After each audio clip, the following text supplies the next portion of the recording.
গাঁজাটা ভালোই ধরছো তুমি। বাড়ি দিয়া ঠ্যাং ভাইঙা তারপর জিগাইতেছো যে খোরাইতেছো কেন? তোমার কথার উত্তর আমি দিতে পারতাম, কিন্তু দিলাম না। এইসব আলাপের সময় এখন আমার নাই।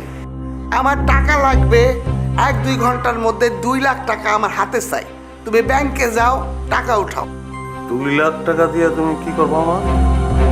আমার টাকা আমি কি করব সেই কৈফিয়ত তো তুমি চাইতে পারো না সেলিম মিয়া। কৈফিয়ত তো চাই নাই মা।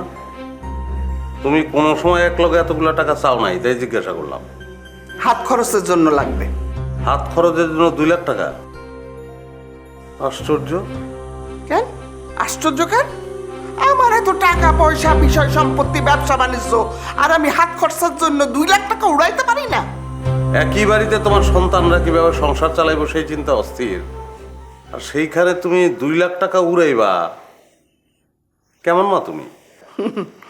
আমি যে কেমন মা সেইটা যখন তুমি এখনো বুঝো নাই, তখন তোমার বোঝনের কাম নাই।